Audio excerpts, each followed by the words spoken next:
cornfield kept its own weather, a hush that ate the highway's noise and left the air with the taste of old nails on the tongue. The boards of our father's barn leaned like tired ribs against the dusk, and the light on the kitchen window looked small enough to pinch between two fingers and put in a pocket for later when the night got mean. That was the night I came back to Plum Hollow to find Eli. And the night, it felt like the dark had been waiting with its back turned, pretending not to notice me until I set a foot on our gravel drive. Eli had been missing 4 days, long enough for rumors to breed, but not long enough for casseroles to start rotting on the porch. The sheriff told me my brother was a grown man, and grown men walk away all the time, like words from a mouth too tired to keep them, like promises left on a table with the crumbs. But Eli never walked away from anything, not from me, not from the farm, and not from the debts the bank collector counted like a rosary in a dry mouth. He was stubborn in the way of people who are scared of breaking. He wouldn't let himself bend for fear of never straightening back up. I parked beside the rusting hay rake, the one Eli called the praying mantis. The wind pressed on my coat in slow hands. The corn hissed in rows, a dry choir. The scarecrow stood where we'd always set it, halfway down the western field, a shape against the bruised horizon. We used to dress it in Dad's Sunday shirt as a joke when we were kids, then take turns throwing stones at the hat until one of us knocked it clean off, and we'd run to fetch it, swearing we heard footsteps that weren't our own between the rows. The hat was off now. The sack head leaned a little, as if listening. Inside the house, I found a plate of cold eggs and a coffee cup glued with a ring of black at the bottom. Eli's boots were by the door, his knife on the counter. The little tin he kept his sister's letters in open to my last one. I'm coming when my contract's done. Hold steady. The tin smelled like penny dust and old soap. The kitchen clock ticked too loud, a metronome for the anxiety climbing my ribs. I called his name because the house taught us manners, and it felt rude to go rummaging without asking someone's permission, even if that someone had been gone for days. The floor answered with its well-known groans. When I stepped into his room, the first thing I saw was the wall above the bed. The wallpaper's tiny blue anchors had been cut away in a neat square the size of a book. The plaster underneath bore 4 rusty nail scars. Something had hung there until recently. The second thing I saw was the floor by the bed chaff, a pinch of black dirt, and a single stiff feather. In the closet, I found the shape he'd left behind. Not a person's shape. Clothes were jammed aside to make room for a bundle of burlap and straw. A shirt, Dad's Sunday shirt, buttoned wrong over a chest that wasn't a chest at all, but a netted sack with stains prickling like mildew freckles. A length of fence wire looped through the collar. The rope that should have tied the wrists hung loose. An empty hole where a head should be. Eli had brought the scarecrow inside. Or maybe he'd brought it in as far as the closet before thinking better of it. On Eli's desk lay his notebook. He had the tight, penciled hand of a man who believed there'd never be enough paper. I flipped to the most recent page. The date was 3 nights ago. It keeps getting closer. I move it back, and in the morning, it's closer again. I thought I heard Ma's voice last night in the rose. I thought I saw her apron. I know it wasn't Ma. It was something wearing her like old clothes on a fence post. I am not sleeping. It says it needs a head. When I went back outside, the night had thickened like a bruise. The scarecrow had been halfway down the western field. It wasn't there now. It stood at the break in the fence, 20 yards from the porch. The hat was off. The sack had leaned, listening. There was no face painted on the burlap, but the weave had creased into 2 darker ovals where eyes might go, and the sag of the knot at the neck looked like a mouth that hadn't yet decided on a shape. Eli, I said, and I don't know why I said it to the scarecrow instead of the dark. The rose answered with another hiss. Somewhere a hawk gave a lazy scream that fell away like a bad joke. The thing on the fence tilted a little, as if the wind had taken a fancy to it. The rope around its wrists had been tied to the post with a clumsy knot, easy enough that a sleepy brother could undo it without thinking. I took 1 step off the porch, then 2. The gravel popped under my heels like teeth. The air tasted like iron and cut grass.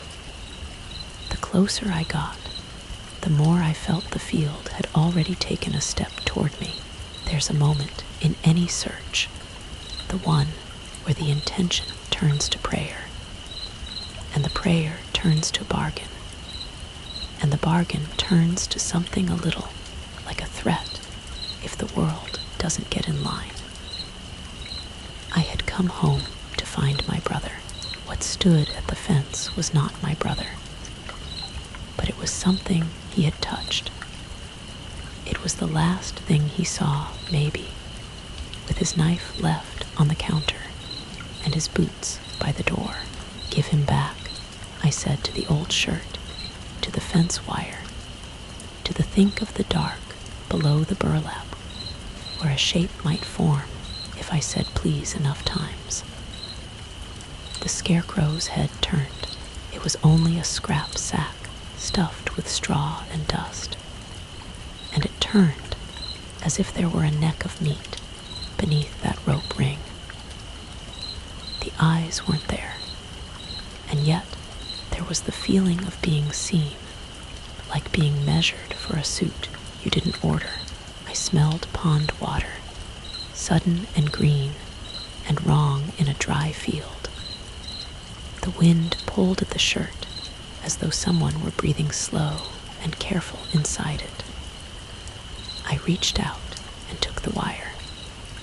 It thrummed, not like a guitar string, like the sound a house makes when a truck goes by 3 roads over, and the foundation passes that tremor up through the bones. It was under my skin in a second, under my tongue in the next, a taste of old nails and something sweet, like rot on an apple you ate anyway. Somewhere far away, a voice that could have been my mother said, "Don't touch it," even though Ma had been dead 10 years, and her voice never had that braid of water in it. I let go. "Give him back," I said again. The scarecrow's mouth sagged into something less like a knot, and more like a bruise in the cloth. Then, as if it had been considering what shape to pick, and had finally decided, the burlap took on a new crease, a second darker oval beside the first, and I saw not eyes, but holes, blank and without thread, where the weave had thinned from fingers pressing there over and over, not fingers, the idea of fingers. It raised one arm. The rope rasped the post, and fibers shed down like skin. The sleeve lifted, as if the invisible shoulder refused to be stuck to the wood any longer, and there, held against the underside of the cuff, like a coin a child hides, lay something small and round and metallic. Eli's anchor button, the one he'd kept from the wallpaper when we were kids, and turned into a good luck charm he'd roll between thumb and forefinger while thinking. He'd told me once that you can trick fear if you give your hands a job. The button winked at me dull and familiar. The wind went still. The field was not breathing. The house behind me had stopped its clock. The scarecrow's arm dropped slow. The button scraped the fence wire with a sound like a match about to take. The sack mouth tugged as if the knot would split one more thread. And then words would have a way to come through. Bring me ahead, the shape said without a voice, in the place the voice should live. The way a storm says rain to the empty sky, until it has no choice but to let go. Bring me ahead, it said, and the dark that had been pretending not to notice me put a hand on my back and pushed. The sheriff came in the morning with a thermal mug and eyes like he'd slept in the backseat with the radio on low. He walked the edge of the field with me, ankles in the dew, and kept his hands in his pockets like there was a right answer in there, and he didn't want it getting out too early. He was good at saying things slow, so they sounded reasonable. Probably Eli needed air. Probably he'd gone to county for work. Probably a man gets tired of being the man who fixes what can't be fixed. The sheriff had watched our father drink the farm into a rattle in his throat, had seen my mother's apron strings go slack in the hospice bed, had seen me leave and Eli stay. He knew our story like it was his, but he did not know about the scarecrow. We stood at the break in the fence where I'd seen it last night. The post wore a new bite mark rope had worried it fresh. No footprints. Of course not. Summer had baked the soil into a plate. The corn was a fortress of whispering paper, and what moved between the rows left less trace than a thought. You shouldn't be here alone, the sheriff said, and I was too proud to say I had been alone since I was 9, and Eli decided he would be the shield, and I would be the knife that learned how to put itself down. I showed him Eli's notebook. He read the line about needing a head twice, then laughed, because the world makes you laugh sometimes when the other option is to crack in a way everybody can see. He's tired, he said. Men get tired, and they write foolish things. Women do, too. This is a foolish thing.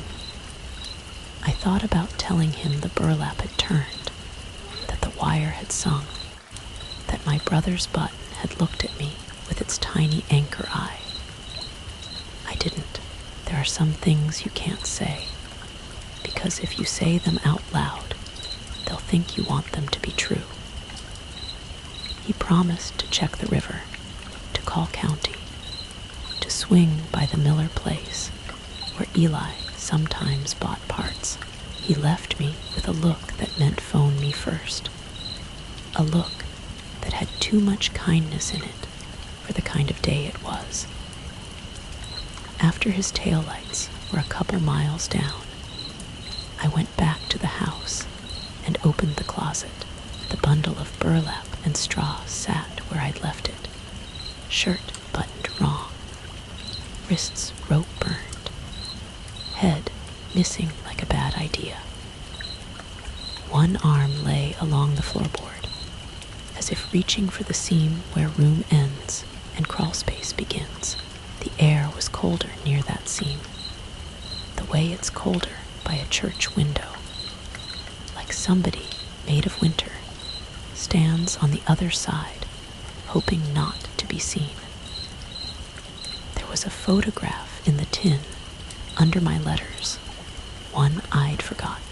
We were 12 and 10 in it. Eli standing behind me with a hand on my shoulder that looked like it belonged there as much as my own shadow. The scarecrow was a suggestion in the background. A scare-thin man in Dad's old coat, hat cocked like a punchline. Ma was still alive then, enough alive to make us peanut butter sandwiches and warn us not to run with sticks.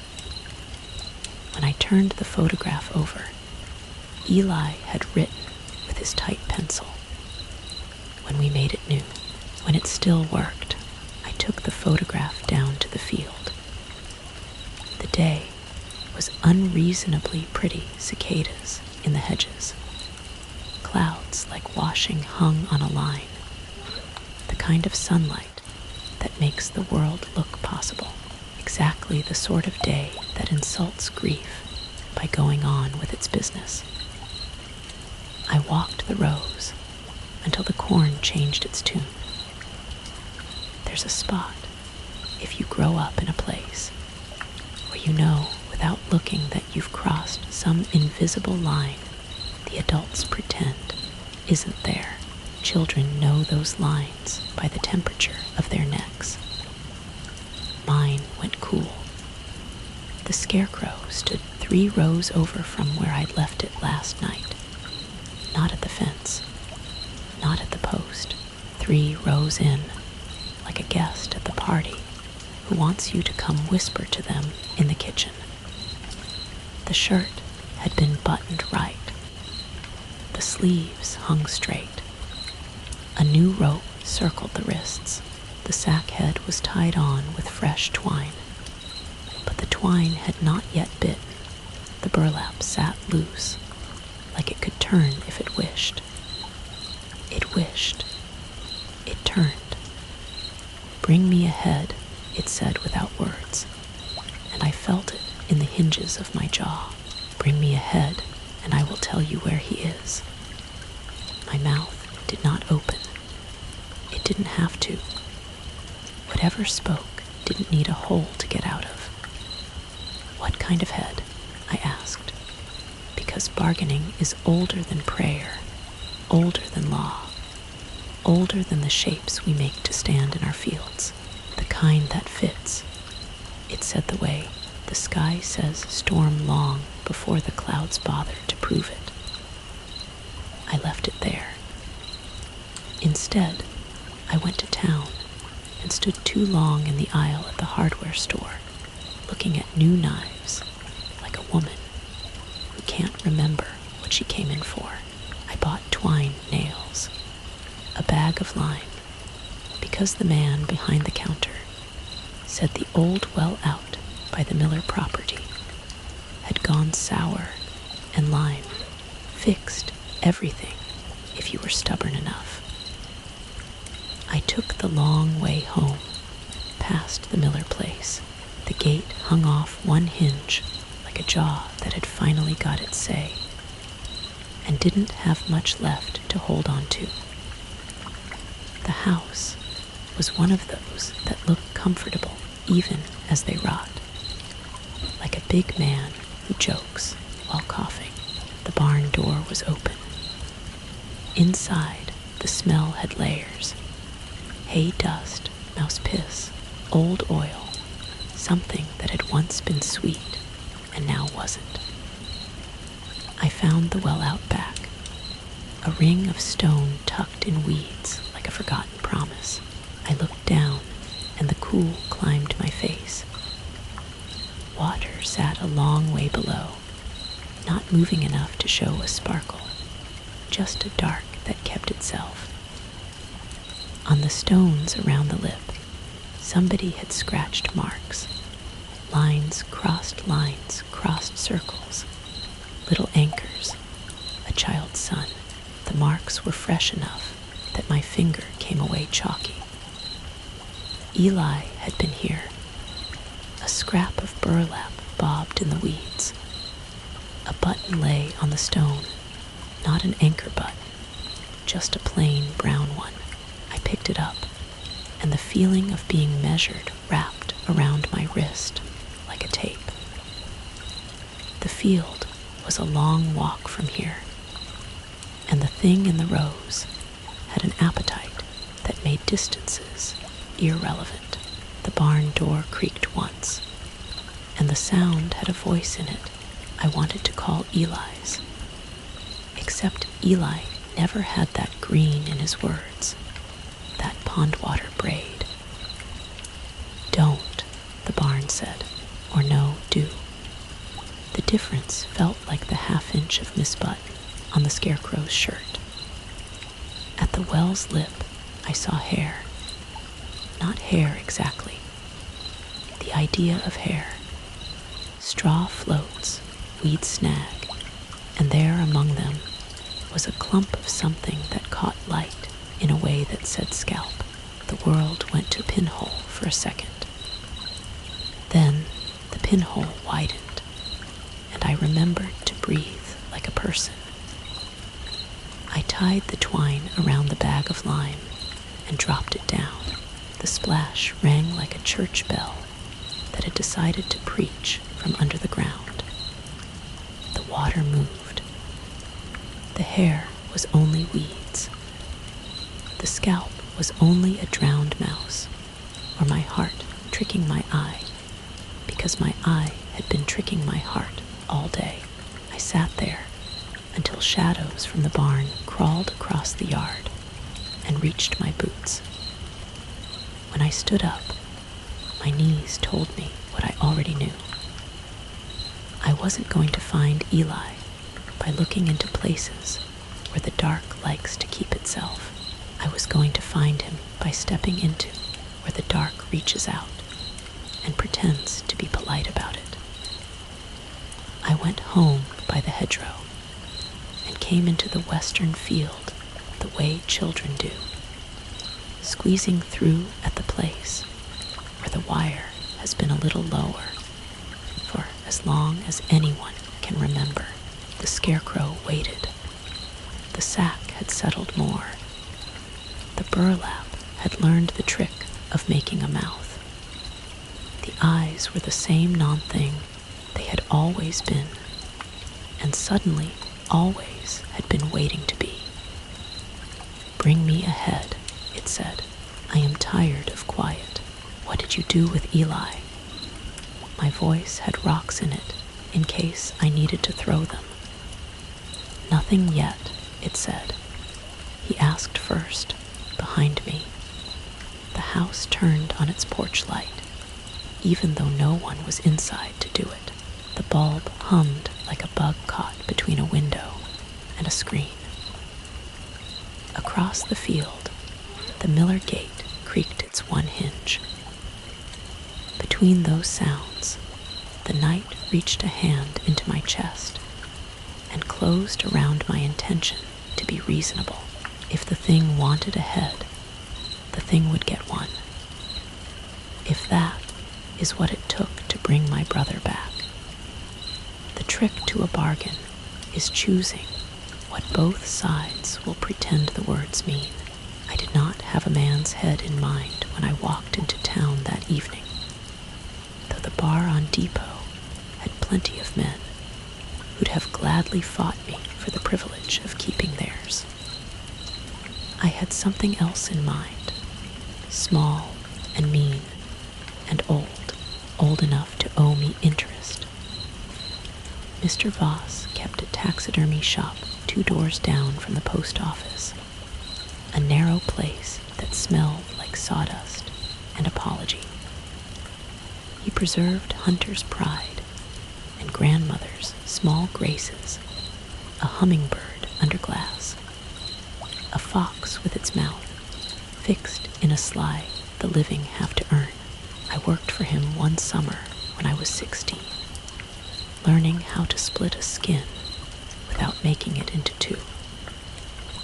Voss had a head in the back I hated more than any I'd ever seen, a boar's, tusked and glass-eyed, mounted on a shield of varnished oak like a trophy from a life that hurt everybody who came near it.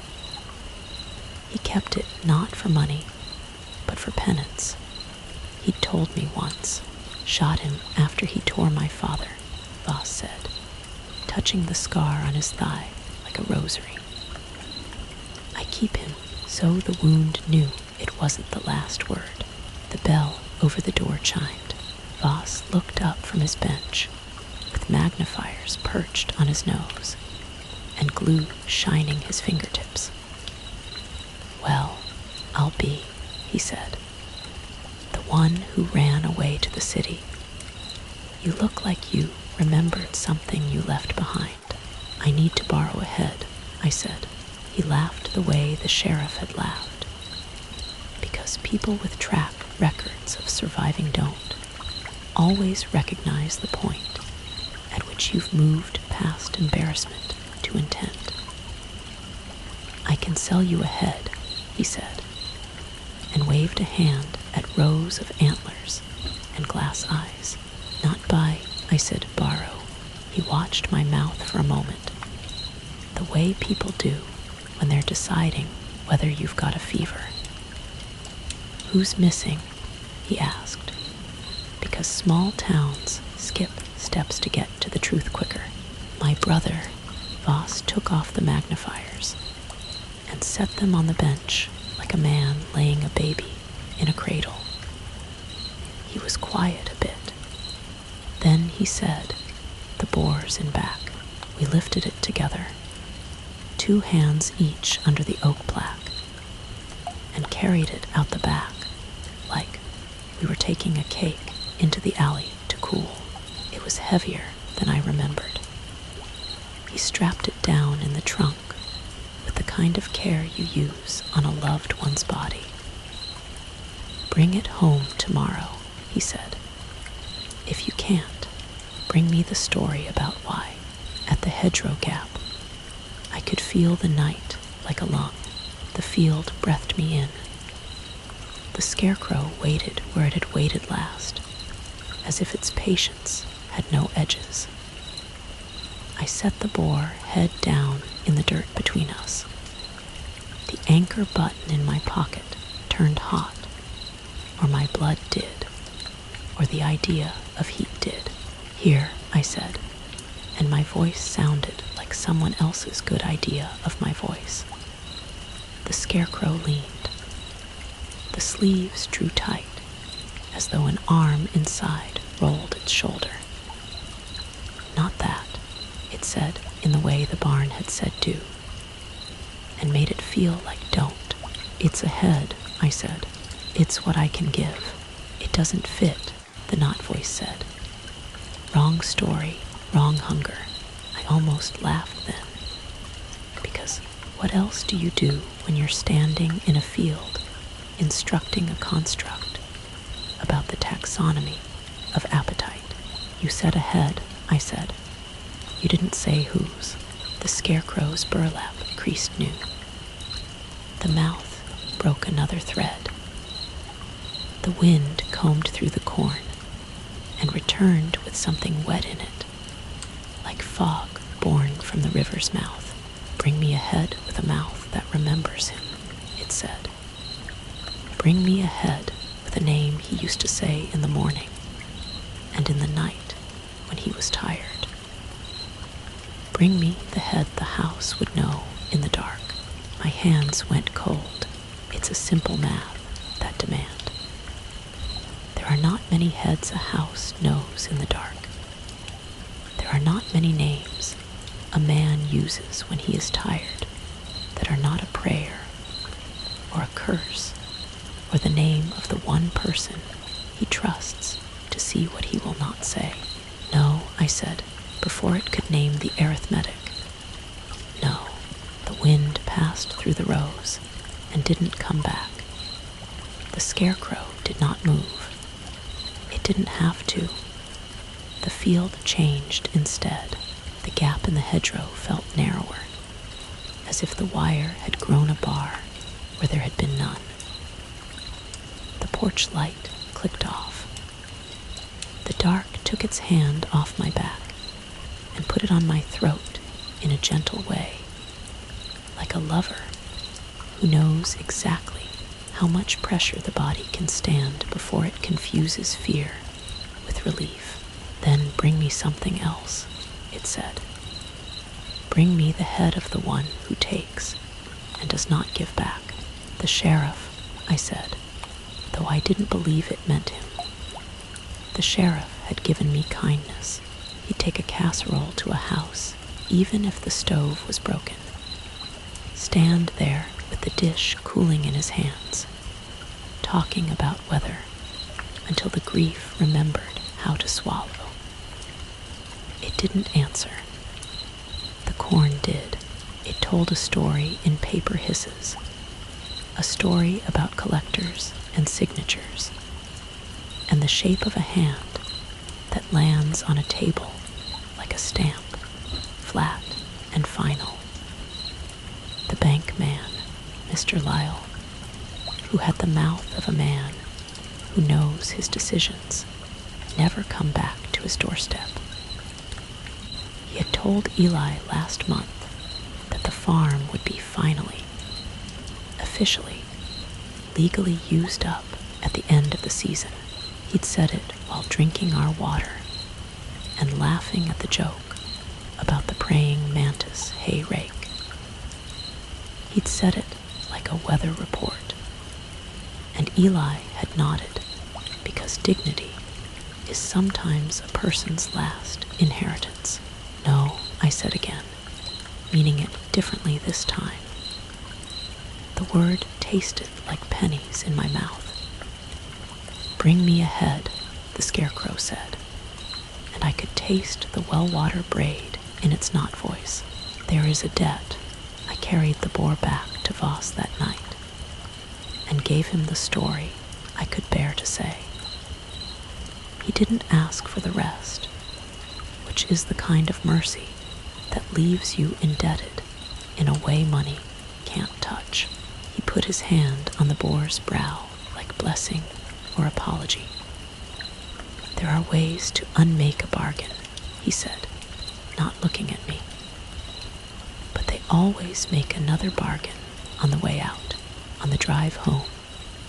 I passed Mr. Lyle's sedan, angled in front of the diner. He was alone in the booth, counting something with his thumb under the table. He didn't look up. I kept driving. The house leaned in the rear view like a tired man. The field didn't care about cars. When I cut the engine, the quiet felt crowded. I slept on the couch with Eli's anchor button in my fist the way he used to, counting breath instead of sheep, making my hands a job so my fear had something to do besides eat me. At 3:11 a.m., the kitchen clock started again on its own. The second hand gave a cough, and then marched like a soldier who had decided to keep going even if his unit had been wiped out. Someone knocked on the door, 3 slow raps, the kind of knock that assumes it will be let in. I stood up before I knew I had decided to, because some stories get written in you long before you read them. Eli, I said, but it wasn't my brother's voice that answered. It was the barn door green saying, "do," in a man's throat. "Open up," Mr. Lyle called, and my mouth filled with dirt. Lyle looked smaller on the porch than he did behind a desk. That's a mean thought, and I had it anyway. His suit was the color of a sky that can't make up its mind, and his hair lay flat like someone had pressed a hand to it and said hush. He held a folder under his arm the way some men carry a Bible, more like a shield than a comfort. "Got word you were back," he said, as if gossip were a registered courier. "Thought we'd get ahead of things, like grief is a train and money is a timetable." "It's late," I said. "I keep late hours," he said. His teeth were fine and small, and the gum over one canine climbed higher than the other, so it looked like that tooth had been working harder. "Matter of fact, I saw your brother last week around this hour, too. Hard worker, that one. Shame about all this." He gestured with his chin at the house, the dark, the fact of me standing there without the right person beside me. "Where did you see him?" "On the road, out by Miller's. You know the place." He said it like a man telling you what you already know, but wants to watch the knowledge go through you. He looked beat to hell. I told him that hard work is godly, but sometimes godly men don't get rewarded in this life. He laughed at that. I liked him for it. "Did you give him a ride?" "No." His mouth did a little dance before settling. "Insurance liabilities." He asked for water. I gave it to him because hospitality is a reflex strong enough to survive almost anything. He sat at our kitchen table and laid the folder down like a sleeping cat. Papers slid out and showed their teeth. "Foreclosure timeline," he said. "Options." The word had the shine of a thing rubbed too hard by too many hands.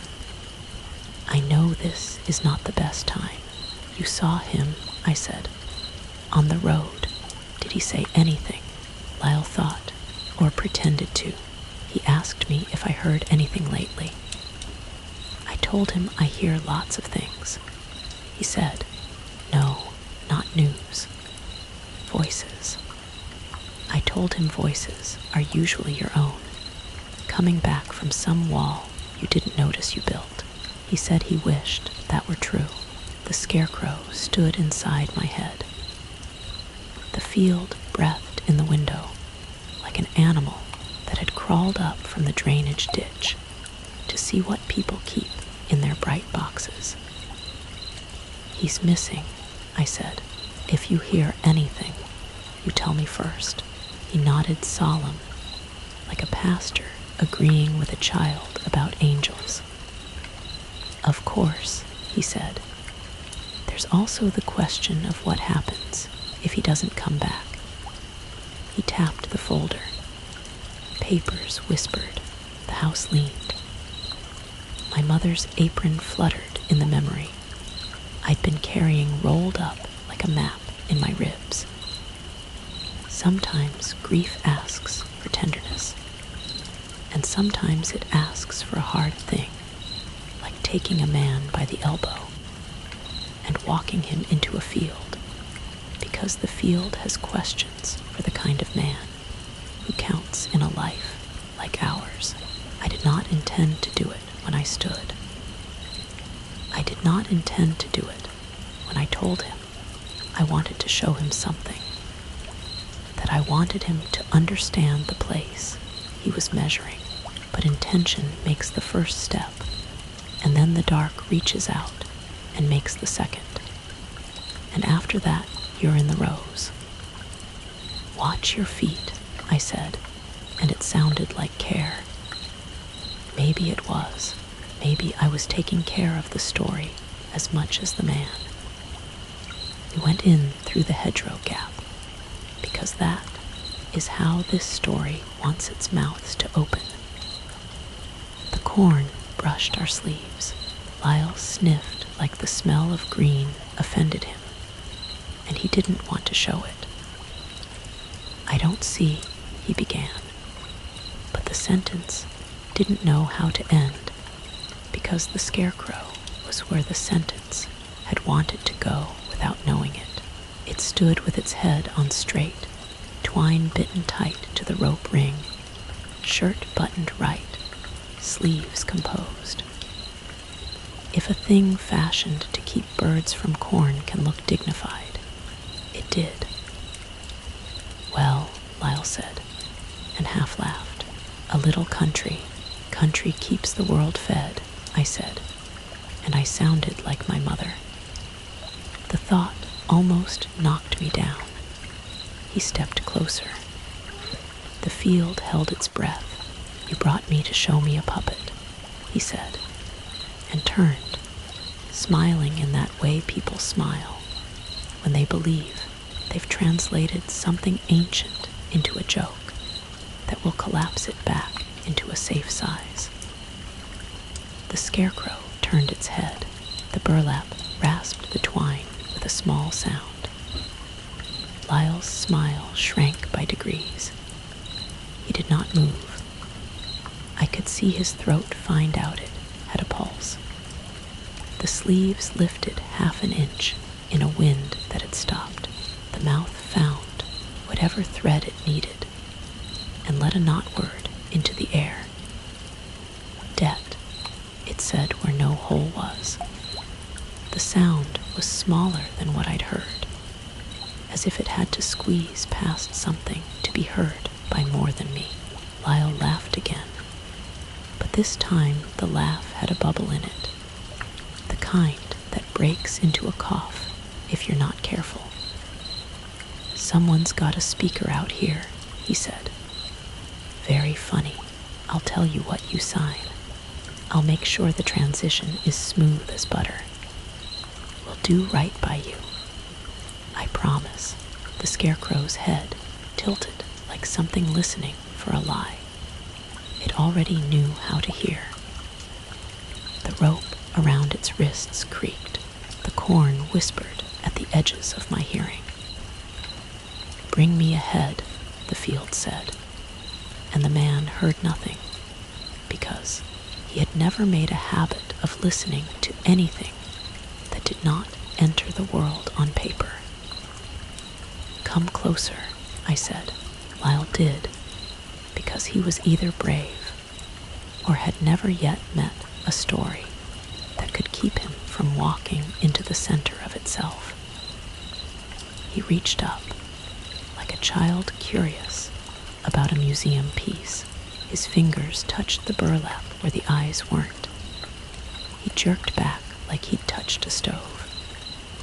"Damn," he said, helpless and honest.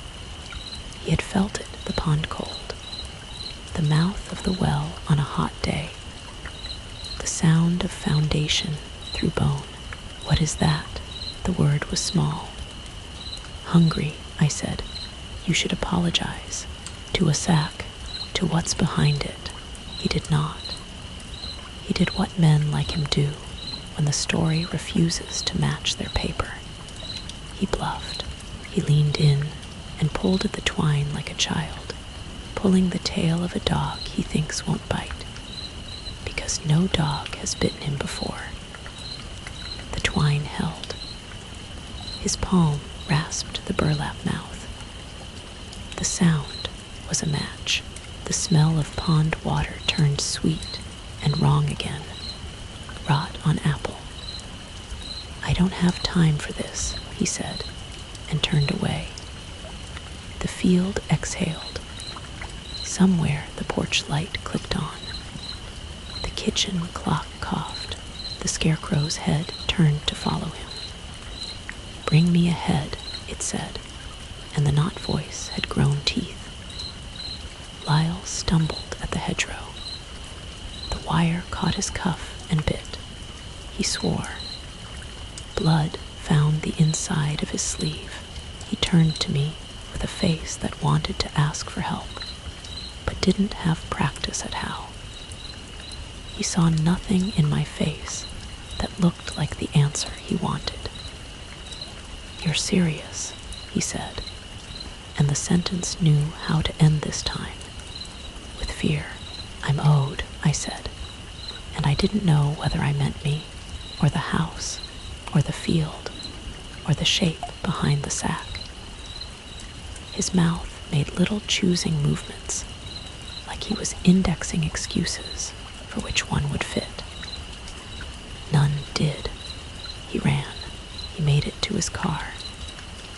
He left a streak of blood on the door he would not notice until a week from now when he went to wash it off, and the stain had learned the shape of a mouth. I stayed until the scarecrow turned its face back to the rose. The shirt breathed in a slow way. The anchor button in my pocket burned cold. The field said debt without sound. I went inside and put my head down on the kitchen table and slept the kind of sleep that feels like drowning until someone puts a hand under your sternum and pushes you to the surface. In the morning, the sheriff knocked with his thermal mug and eyes like he'd slept worse than me. "We found his truck by the river," he said. No sign of him. The river kept its own counsel, wide and brown, full of yesterday's opinions. Eli's truck was parked crooked on the gravel, door open. Keys still in like a man had stepped out to listen for something and followed it down. The sheriff's men had marked footprints with bright flags that made the gravel look festive in a way that made me hate the flags. The men, the gravel, the color yellow. A thermos sat on the passenger seat with its lid off. Inside, coffee gone the color of worry. On the dashboard, a note in Eli's tight pencil. "If I'm not back, tell her I tried to pay what I owed with something that wasn't her." The paper smelled like the inside of our tin. My name wasn't there, but he hadn't needed to write it. We learned each other's hand by tracing it onto paper bags and comparing. The sheriff talked about currents and undertow, and that this time of year the water could make a liar out of any man's idea of himself. He said it with his careful voice that people had come to trust with bad news. "There's always the chance he just walked," he added, as if hope were something that might be done with. I left them to their measuring.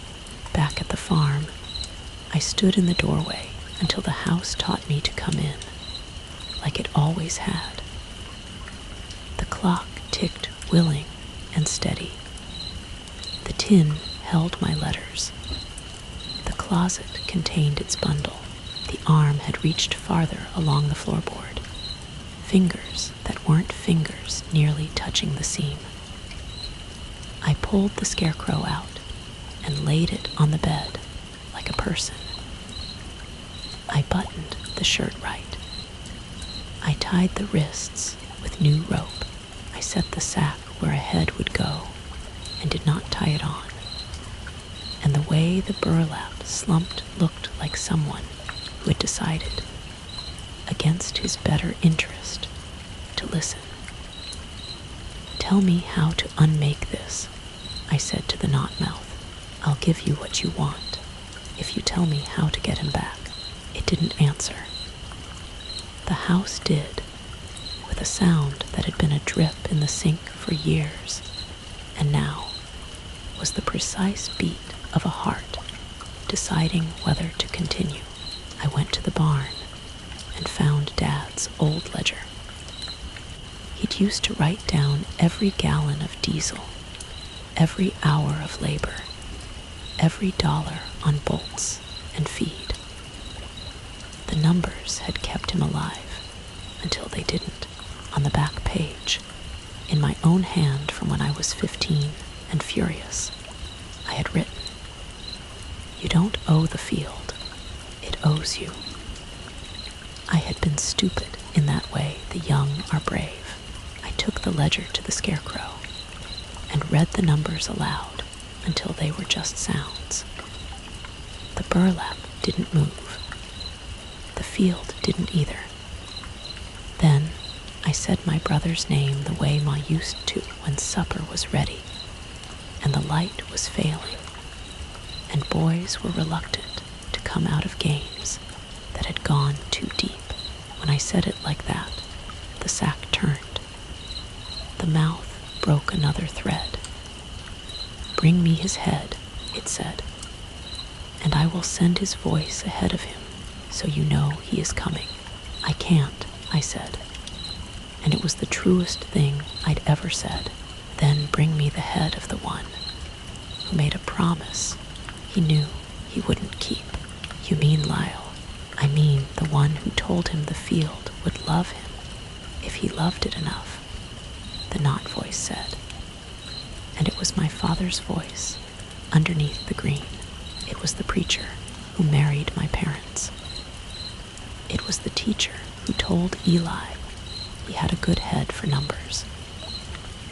It was every man who had put his palm on a boy's head and said a blessing that was really a way of making sure the boy stayed where he was. "Bring me the head of a promise." How the field breathed. The Scarecrow kept not breathing in such a precise way that it became a kind of breath. Take from it what it took from him. I took scissors to the ledger and cut Dad's name out. I cut the column where Eli had written 10 years of dates. I cut the page where the bank's stamp had bled through a little like shame. I gathered those scraps into a bag and took them to the well behind the Miller barn and burned them. The flames licked the paper up, and the smoke smelled like old Sundays. When it was ash, I took a jar and scooped it. I went home and smeared the ash on the burlap where the eyes would be, on the mouth, on the collar. "Here," I said, "here is a head of promises." The Scarecrow leaned. The anchor button in my pocket went cold enough to ache. The field drew itself quieter. "Closer," it said. I set my own forehead to the burlap. The ash made a mark between my eyes. "Closer," it said again, and I knew what it wanted, breath. The oldest bargain, the oldest currency. I breathed into the sack. It was like kissing a cold stone. The burlap lifted just a millimeter, the way a thing lifts when something underneath it wakes. The rope around the wrists creaked. A voice came through, not the field's, Eli's, thin, like he was speaking down a hallway. "Don't," he said. "Don't give it what it asks. It will take the shape you feed it." "I'm feeding it promises," I said. "I'm starving it of you. Promise me you'll stop." His voice broke into river. "If you promise, it makes a liar. It eats liars." The sack went flat. The ash on my forehead itched. The field breathed, and the breath circled my ankles like a cat, deciding whether it would sink claws. The house put a hand on the kitchen clock to quiet it again. Voss's doorbell rang in my head. The sheriff's thermal mug steamed. Mr. Lyle's gum sat high over one canine, working. "Bring me a head," the Scarecrow said, and the voice was a chorus now. A choir of men who had told boys to be good and meant be obedient. I cut the rope from its wrists I carried the bundle to the field. I stood it upright and tied it fresh to the post where it used to be a joke. "If you want a head," I said, "you can go get it yourself." That was bravado born of panic. It was also a belief that if I put the thing back in the place where the world expected it, the world would remember how to be ordinary. The world did not. The shirt breathed slow. The sack turned as far as the twine would allow, and then a little farther besides. "Debt," it said, like a lullaby. The night before the sheriff called off the river search, I dreamed the house leaned down and whispered in my ear. It didn't have a mouth, but houses don't need them to speak to their own. "You can swap," it said in Ma's voice. "You can trade the thing for the thing. You know the weight of your name against his." I woke with the taste of ash in my teeth. The field was awake already. The scarecrow stood where it had stood all day, but the rows around it had moved closer without moving. As if the corn had agreed to be audience, I went out barefoot, because some bargains get made better if the soles of your feet know what they're being asked to stand on. The dirt was warm at the surface and cool an inch under. The sky had the pale of a bruise, deciding how dark to be. "I'm here," I said. "I'll make your trade." The burlap shifted. The mouth lifted a new thread and made a little space for a word to slip through. "Name it," the field said. "My head," I said, and the wind that had been holding its breath exhaled all at once, and the corn answered in 100,000 paper voices, surprised at how simple a sentence can be when you have worn yourself down to the truth. "Mine for his. The house will know my name in the dark. It already does." There is a kind of silence that only happens once a choice has been made.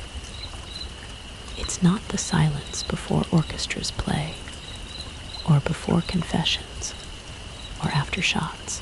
It's the silence of a lock that knows the key was always going to be this one. The scarecrow's sleeves lifted. The rope creaked in a way that made my wrists itch. The sack leaned forward. "Closer," it said. I went close. It wanted breath. It wanted what breath carries when you say a name for the last time, as if you can press the shape of it into the world deep enough that even the water won't wear it away. I breathed into the burlap, and it stole the breath and gave nothing back. My head filled with a roaring. And then, under the roaring, Eli's voice said my name like he had just come in from the field, tired and pleased with a job that had nothing to do with money. "Don't," he said, and the word came with heat like hands on my shoulders, shaking me hard enough to register the cost. "It doesn't trade. It only counts. I know what it counts," I said, and put my forehead to the sack, so hard the twine bit the skin there. "I know the weight." The knot mouth opened farther. Somewhere the porch light clicked on and off like a heartbeat that couldn't decide. The house leaned. The field leaned. Everything that had been pretending not to notice me stopped pretending. "Bring me a head," it said, and inside that demand I heard the softest thread of another voice. Not Eli's, not my father's, not the sheriff, not Mr. Lyle, not Voss, not Ma. Mine, the part of me that had always wanted to stop returning calls. the part that had left when I was 18 and hadn't looked back, except with letters that made it sound like kindness to be gone. "You already have mine," I said, every time I didn't come. Every time he stayed, I paid with absence. "How much more?" The scarecrow laughed. It was a dry sound, like corn rubbed between hands. "All of it." That was the moment the house decided for me. The kitchen clock started banging against the wall like somebody had shoved it, and the chain came loose. And the sound was so stupid and ordinary and alive that it broke the spell of holy the field had been trying to build. A clock, not a church. A rope, not a covenant. A sack, not a god. I stepped back. I went to the barn and found the hedge clippers and a can of kerosene and the old blue lighter Eli kept in a coffee tin. I came back, and the field gathered itself in a hiss like a crowd at a theater when someone stands up to walk out before the last scene. "Don't," the not voice said, and it was almost pleading. "Bring me my brother," I said, and my voice startled the birds in the hedgerow. "Or watch me take your mouth away." I clipped the rope at the wrists. The sleeves fell. I slid the twine off the sack, and the sack sighed like a lung that had been put away wrong. The field moved toward me without moving. I held the sack in one hand and the lighter in the other, and poured kerosene like cheap grace. I set the match, and the burlap took after an instant that felt like a dare. Fire ran across the fabric with a hungry little sound, and then the sound grew. The heat kissed my face mean. The smoke rose straight because there was no wind. The world had paused to see whether I was the kind of person who finishes things. The shirt caught. The straw fidgeted into flames. The rope shrank as it burned and made a high whine like a dog in a dream. The smell was awful and familiar. Hair and old oil and a Sunday gone wrong. The scarecrow thrashed against the post, not with power, but with the insistence of a script trying to write the end it had always imagined. The field hissed, and the hiss had words in it I do not care to repeat, because there is no need to give them another mouth. "Bring me a head," it screamed finally. And that was its mistake, making a sound in air the house could hear with its windows.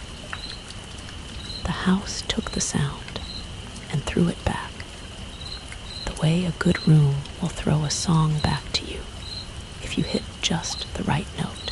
"No," the house said in Ma's voice and in mine, and in a sound that was only wood remembering it had been a tree.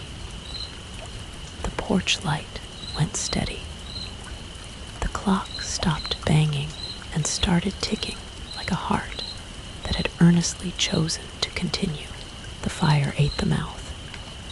It ate the eyes. It ate the shirt buttons, and they popped like corn. It ate Eli's anchor button last, and when it did, there was a sound like a sigh in my ear, and the weight in my pocket vanished, and I fell to my knees because the world had lost something and gained it back at the same time. The rope burned through. The straw collapsed. The post stood alone, blackened and not at all holy. Behind me, at the hedgerow, somebody coughed up river water. The sound was ordinary and miraculous in equal measure. "Help," Eli said in a raw whisper. And I did without thinking, because there are some debts you only ever have a chance to pay once. I got him under the arms and hauled him over the low wire and onto the good ground. He was thin and heavy and blue at the lips and hot at the forehead, and the first thing he said after my name was, "I'm sorry," which was so like him that I wanted to shake him and hold him and laugh and cry in one gross human noise. We lay there breathing for a long time while the ashes drifted down like a kind of weather. The sheriff's siren arrived distant, then nearer than present. He knelt by us with his thermal mug still in his hand, like an offering he hadn't known he'd bring. "Well, I'll be," he said, "because some sentences are built into a town the way wells are." Later, when Eli was in a bed at County with an IV that looked like hope and oxygen that tasted like forgiveness, I went back to the field. The post stood black and stupid and small in the light. The corn talked in its paper way about rain and pests and nothing at all. I took the ashes from the circle and buried them under the maple where Ma had asked to be. I did not say words, because sometimes words make doors. I pressed dirt in with my palms and listened until the ground said enough. Mr. Lyle sent a letter 2 weeks later saying the bank would allow a restructuring, that circumstances had been taken into consideration, that the house could stay our house. He did not knock at night anymore. He had learned the shape of his own fear and the taste of his own blood, and neither one had made him less of a man on paper, but it had made him quieter in places where quiet matters. Voss took the board down from his wall and gave it to me without charging. "Sometimes you need to be in charge of the head that keeps watch," he said, "and we put it in the barn where it looks outward like it might be good at scaring off anything that tries to learn the old shape again." The field stayed a field. It did not forgive us, and we did not forgive it, but we learned each other's boundaries the way neighbors do after a loud argument, polite, careful, and with the saving thought that one day there will be a harvest that doesn't demand a story in blood. Eli keeps the anchor butt on a string in his pocket. He doesn't roll it between thumb and forefinger anymore. Hands do other work now. They fix a hinge. They pick a tomato. They touch a shoulder the way they did in a photograph where boys still believed straw was just straw, and sacks were just sacks, and corn was just what you planted so you could sit down at a table and eat together when the light failed, so you could sit down at a table and eat together when the light failed.